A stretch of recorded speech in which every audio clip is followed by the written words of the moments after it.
fusion is not the kind of energy source like solar or lithium batteries. It's just inherent in the physics that it's going to be big, and it's not going to be cheap.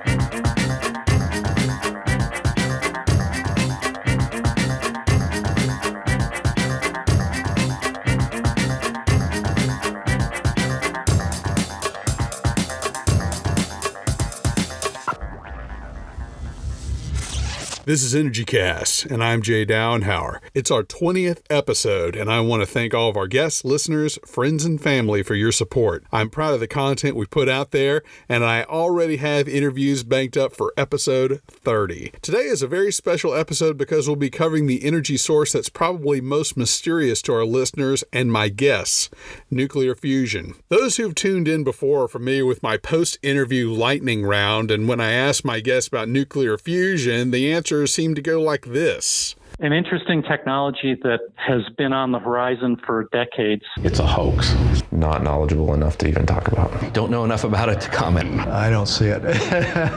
If you can figure out how to do it, it's the Holy Grail. And there you are, probably all will be dead. The concept is so fantastical and futuristic that it often comes off as a punchline at the end of these interviews. Yet billions of dollars and decades of research have been spent trying to bring the future into the present. There may never be another technical breakthrough as ambitious as industrial scale fusion power, save breaking the speed of light. Warp drive, Mr. Scott. But if it is so seemingly unattainable, why should we care? Well, for those that believe that this Earth has finite resources and our ultimate pinnacle is abundant carbon-free energy, nuclear fusion is the goal. It could generate gigawatts of power at a single location, and there are no toxic byproducts. No large-scale baseload energy source on the Earth satisfies all these benefits. And if you truly believe that this is one Gaia, and like one of my earlier guests has said, carbon emissions really need to end by this century, there isn't much else to choose from. But fusion does have two big drawbacks: time and money. As our guest today demonstrates, the quest for industrial-scale fusion power will be a multi-generational project. It's not going to take years, it's going to take decades.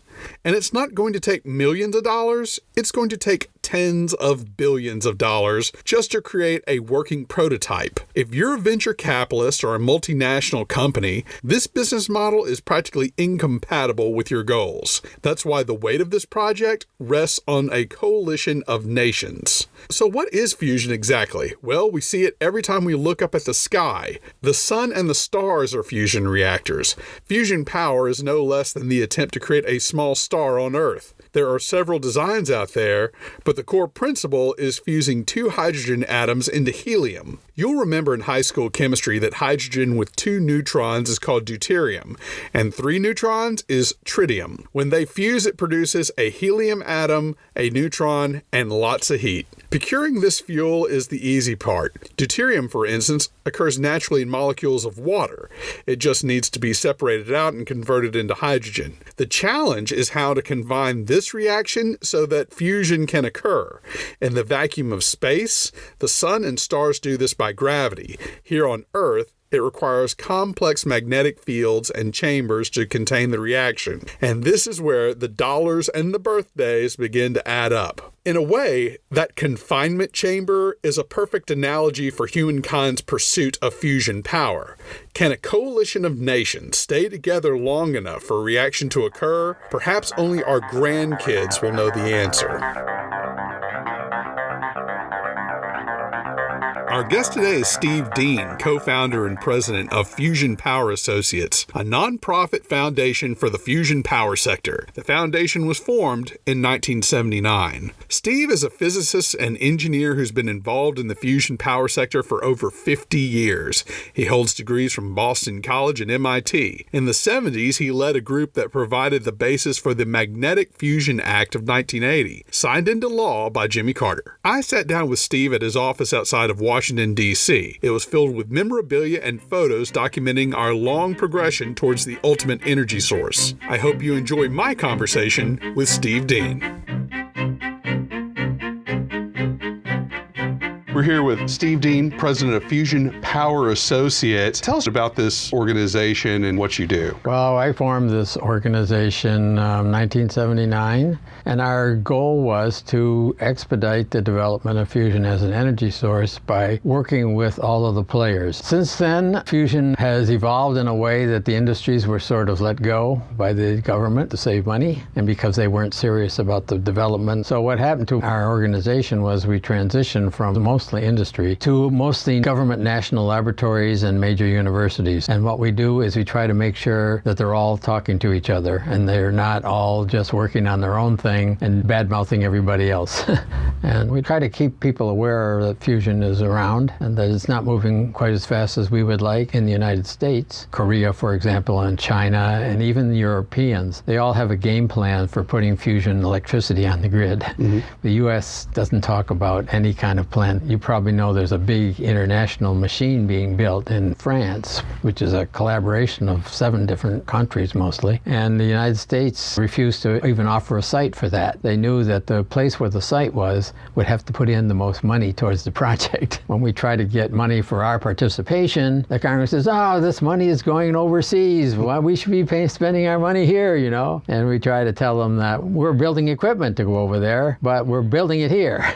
I do believe that at this point, it's so international that we have to do it in a way that allows us to be full participants in whatever happens. And if somebody else builds the first power plant first, and if we're on board, our companies can come in and start building up and catching up because our industry is very good. The other thing I do a lot is to make sure that because most of the world effort is on a concept called the tokamak, which was invented by the Russians, there are other ideas around that could catch up or could be better that the government is not doing now because their money is all consumed in this tokamak project. I try to keep that hope alive that there is something better, but I also try to calm those guys down a little bit to say, look, I think you're great. I think you got a good idea. I think you ought to be funded more than you are, but I can't come out and say that you're going to do it in 10 years. Fusion is not the kind of energy source like solar or lithium batteries. It's just inherent in the physics that it's going to be big, and it's not going to be cheap. Your organization's mission is to provide information on the status of nuclear fusion development. How is it developing? It's not ever found a physics basis for saying it won't work. It's clear that fusion will work. It's just a question of how expensive is it going to be and how complicated is the engineering going to be in order for it to be commercially competitive. There are so many ways to make electricity that are well established, that are relatively cheap, and the technologies are simpler than doing it by fusion. But if you look overseas, where maybe they don't have coal or they have to import their natural gas, and their governments are much more dominant in deciding what's done.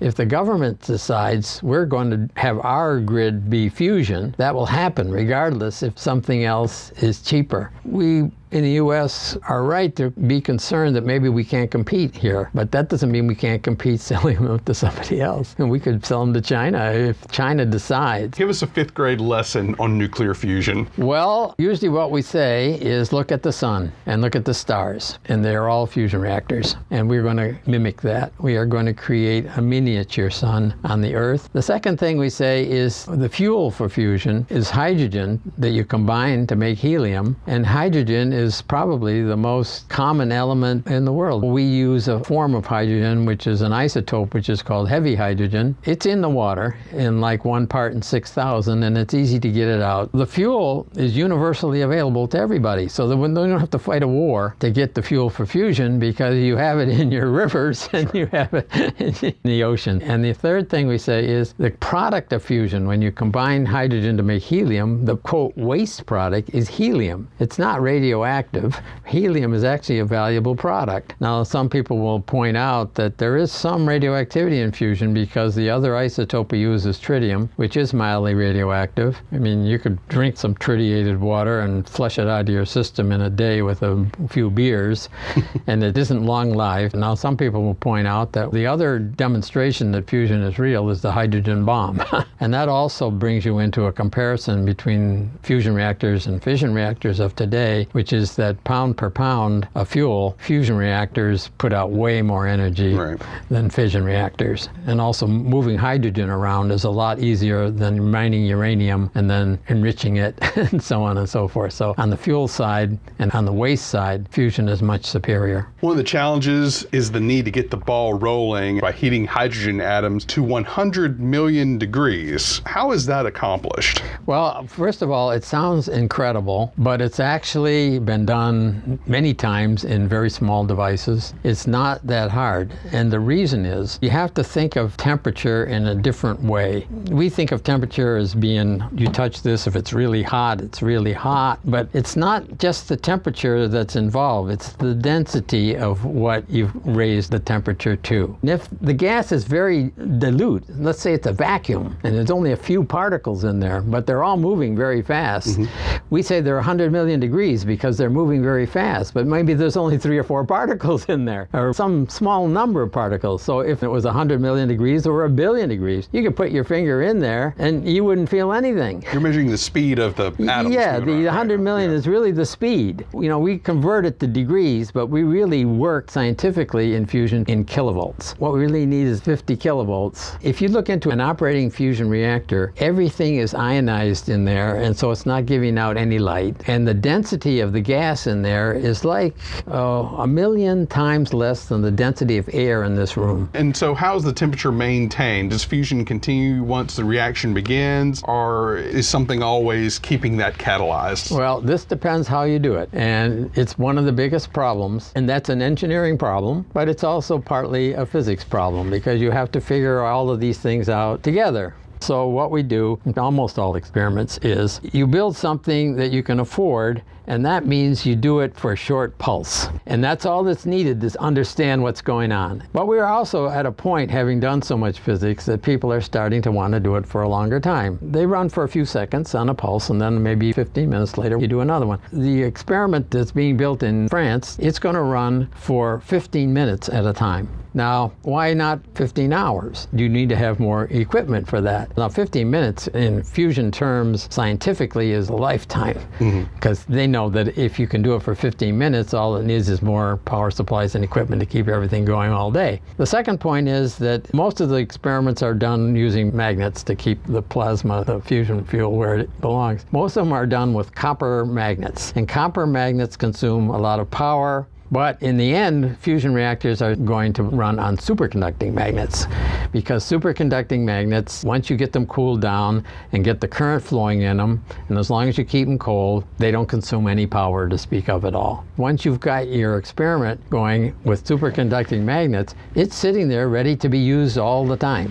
So once you get it going and you've made the fusion density and temperature that you want, it should self-sustain. And it self-sustains because some of the fusion products, the helium, is heavy enough that it heats anything else you put in. So you just have to feed in cold gas, basically. There's a whole other approach using lasers.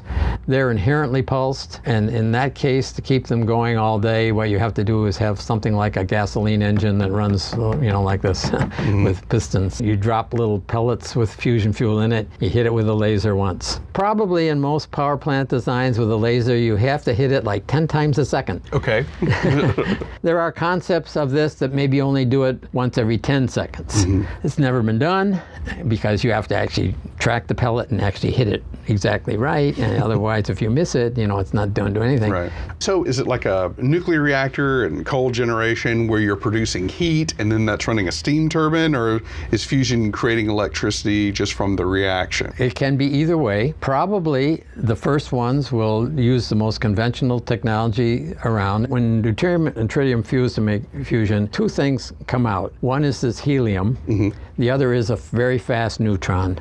This fast neutron goes out into what we call a blanket, and its energy gets absorbed as heat. But because you've got the helium also, it's charged. And so some of these concepts we have involve what we call direct conversion. You send it out along a magnetic field line and you run it up against maybe electrostatic grid, and that converts the kinetic energy into electricity directly, and that saves you on the inefficiency of the heat cycle. And there's other ways to do it with fusion, what's called MHD generators by just pulsing the fusion plasma against the magnetic field, making basically your own generator, like a motor. Who is working to commercialize this technology right now? Who are the big players? I know there's Tri-Alpha out in California. Most of them are out west, right? It's a little misleading to call most of these people big.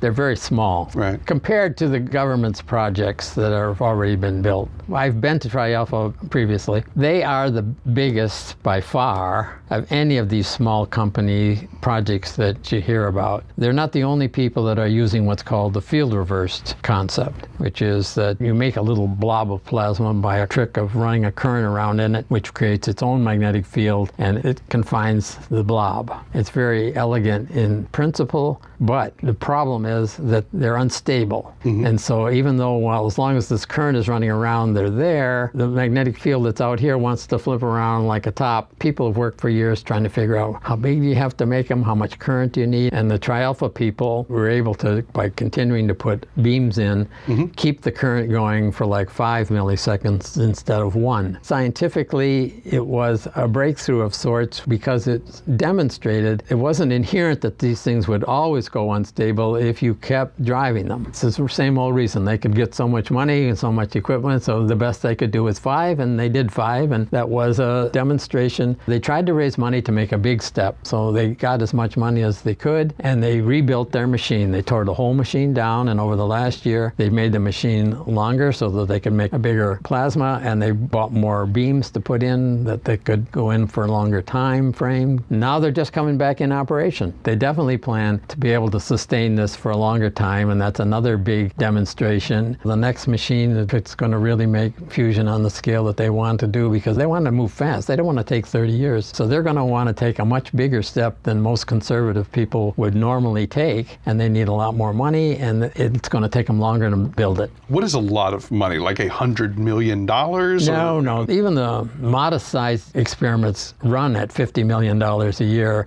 and costs $50 million to build. But to build a operating fusion device, no matter how smart you are and how innovative and, quote, smaller it is than the big ones, you don't do it for less than $1 billion just for the investment of the equipment and the infrastructure and the building, and it's not possible. And that would be $1 billion to build a reactor that you believe could be 100% sustaining? Are we still talking about milliseconds and few minutes? I'd say it would cost you at least $1 billion in order to do a significant test and demonstrate that you are making fusion and you've solved essentially all of the questions about the engineering, and you got a good credible story about how you go build a demonstration plant that's actually putting stuff on the grid. You're not going to have something that's running all day and putting electricity on the grid for $1 billion.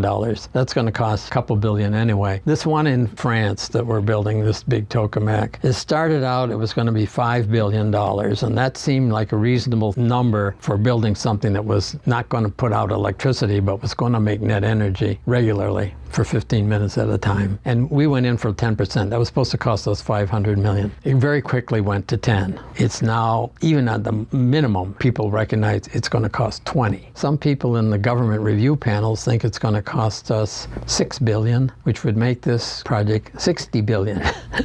From 5. And a lot of the problem here is that the schedule has slipped. Money is still being spent. It was supposed to be running last year. Yeah. And it started really in earnest in around 2006. It was supposed to take 10 years. It's now going to turn on partially in like 2027, and that's just a test in simple hydrogen. It's going to be mid-30s before they're actually full-blown experiments. So now it's a 30-year construction project instead of a 10. That's a major reason for these numbers going up. And the other is that, it wasn't fully designed when they made the original estimates. There were a lot of engineering drawings and weren't done, and there were a lot of changes that were made, as people started to do things. Well, you don't want to do it this way, you got to do it this way, and these things won't fit together the way you had it designed before, so we got to change everything. And sounds to me like they were using Agile. Some of my project manager listeners will understand what I'm saying. Yeah. Why haven't we seen the standard bearers or fission? And look, I know Westinghouse is going through what it's going through right now, but the GEs of the world, who else is Mitsubishi, I think. Why haven't we seen those big stalwarts of that technology getting into fusion at all? Well, this is a story of my life and when I first started this. When I started, I started it with industry. I had, I think, 10 charter company members, and they included Westinghouse, and they included McDonnell Douglas at the time, which is now owned by Boeing. They included Mitsubishi.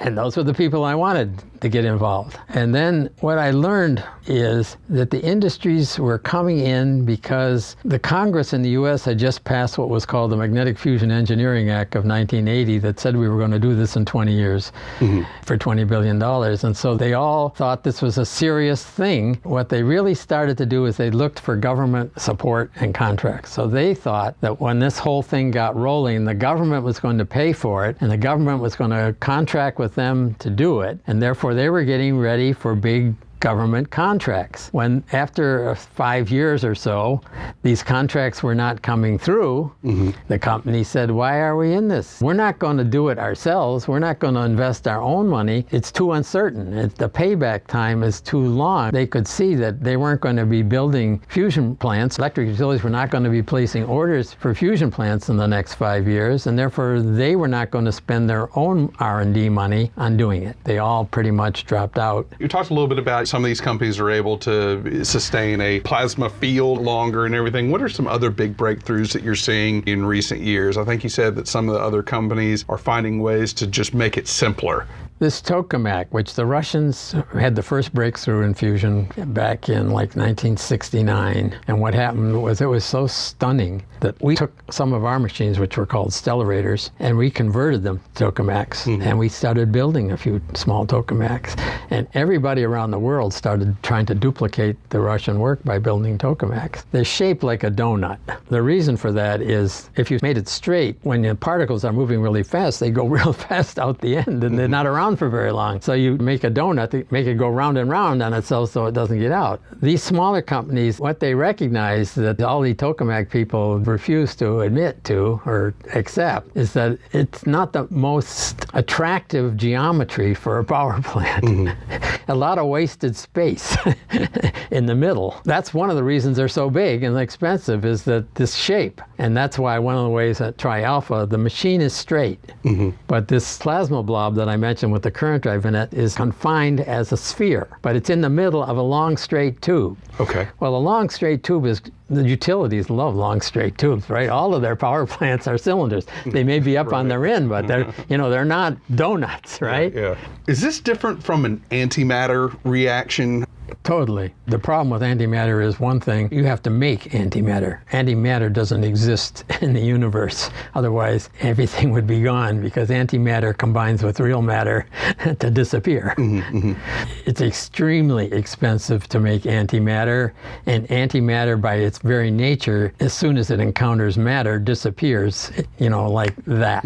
You may think you get back some energy when it combines, but you've already paid huge amounts of energy to make it in the first place, and you can't make it in bulk. Antimatter is made like particles, like Higgs bosons and things. You think you see it, and it's gone. Yeah. So you infer it, but you don't make it, you don't store it, you can't use it as a fuel. So say in the future, around the year 2100 or whenever they're saying it'd be out there. If that happened, would there pretty much be any room left in the portfolio for anything else? Would we see coal plants at that point? Would we see wind turbines? Hard to say. Yeah. For the next 100 years at least, it would just be one in the mix.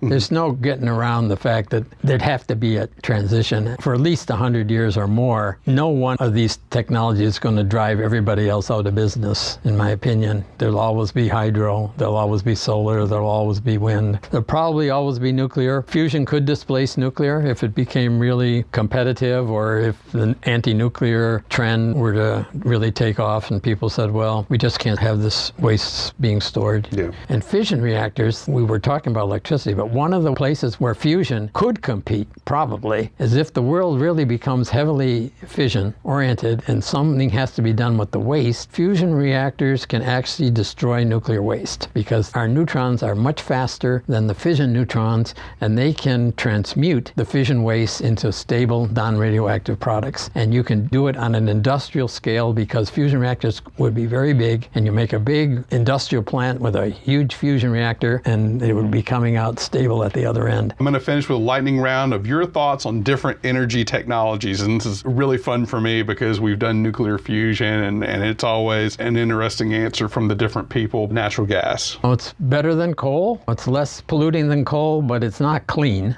It's still putting carbon into the atmosphere. And I think it's going to be around for quite a while. Crude oil. Going to also be around for a long time. The people keep saying that it's topped out and it's going to go down, but then it keeps being around. So I think we're so heavily used to it, especially in automobiles and things, that crude oil will be around for making gasoline especially. Nuclear, and I guess for this guest, nuclear fission, I should say. You know, the nice thing about fission is that it's relatively simple. The technology is well developed. The power plants are clean. They don't put out pollutants into the air, but they have a waste problem that nobody yet has figured out what to do with them. And many places they've gotten stopped altogether. I think they'll make a comeback in the U.S. to some degree, but they're over-regulated too. I don't know that the regulations are unfair because of the safety issues, and they've improved their designs because of the over-regulation, but the heavy regulation has driven up their costs, and therefore they're not competing at the moment with other ways to make electricity.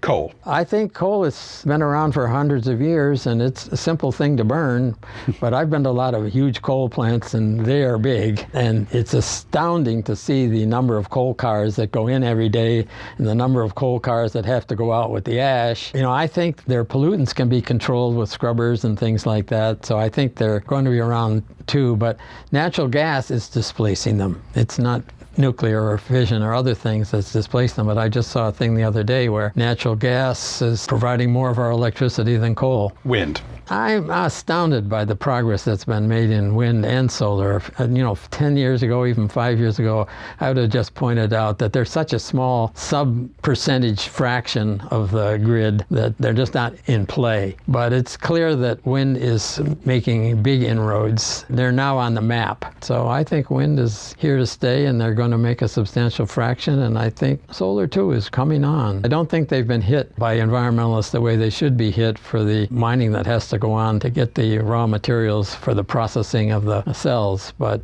you know, there is some waste products there that have to be dealt with, but they're neat, especially for small scale stuff. Biofuels.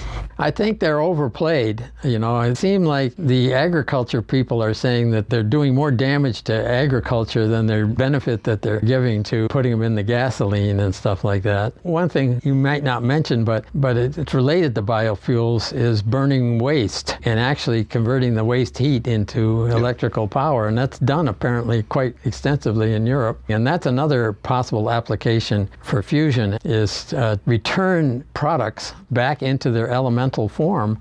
Fuel cells. I think fuel cells are probably going to make it eventually as a way to drive cars. They're more elegant, I think, than having to go charge your battery frequently. Hydroelectric. You keep hearing that hydroelectric's panned out. There isn't any more places to do it, but then you keep hearing that people are doing it. It's certainly a simple way to make it. When I was in college, I worked in building the dam up in Niagara Falls. These hydroelectric dams are pretty impressive undertakings, but you still have to dig canals to get them to the right place and everything. There may be a lot of hydroelectric possibilities in developing countries. I don't think developing countries are going to want fission or fusion reactors for a long time. They are going to have to use simpler things, and that's why there's still going to be a lot of burning of fossil fuels for all kinds of purposes in the developing world, I think. Geothermal. Seems to be pretty practical. It doesn't seem to be taking off at all in any significant scale. Electric vehicles. I think they're the wave of the future. I think they're going to come on. They're coming on slowly but surely. As I say, my son has two, and he loves them. Gasoline's going to run cars, be the dominant way for a long time, but I think electric cars are coming on. And then finally, nuclear fusion. Nuclear fusion, I wish when I got into this, I guess almost 50 years ago, out of school, I thought they were making electricity by now. I'm disappointed. I don't even think it can get on now in my son's lifetime, but I think it can be done by 2035, but more common is 2050, but I think it could easily slip to 2070. You know, I think at the turn of the century we'll have more than one fusion power plant operating. I think it could be the power source of the 22nd century. Even when it comes on, it's not going to displace anything else to any big degree very fast. Well, all great things do take time. I appreciate it. Steve Dean, thank you so much. Thank you. Yeah. That was Steve Dean, co-founder and president of Fusion Power Associates. It was a real honor to get to meet the man who has probably done more for this technology than anyone else in the country. And it was a real thrill to get a little tour around his office, where he showed me photos of him with then Vice President George H.W. Bush and some of the earlier experiments in fusion power. He also handed me a copy of his book, Search for the Ultimate Energy Source, which was published in 2013. You can find all these pictures from my visit and links at energy-cast.com. We're also on Instagram at Host Energy. Music was produced by Sean Stroop at Stroop Loops. All guests on this program are sent the raw and finished audio the week of release to ensure they have been depicted fairly. So far, no complaints. That wraps up episode 20. Be sure to join us next week when we talk to a former Undersecretary of Energy and outgoing CEO about how she has worked to bring exciting new innovations to hydroelectric power. You won't want to miss it. Until then, I'm Jay Dowenhauer. We'll see you next time.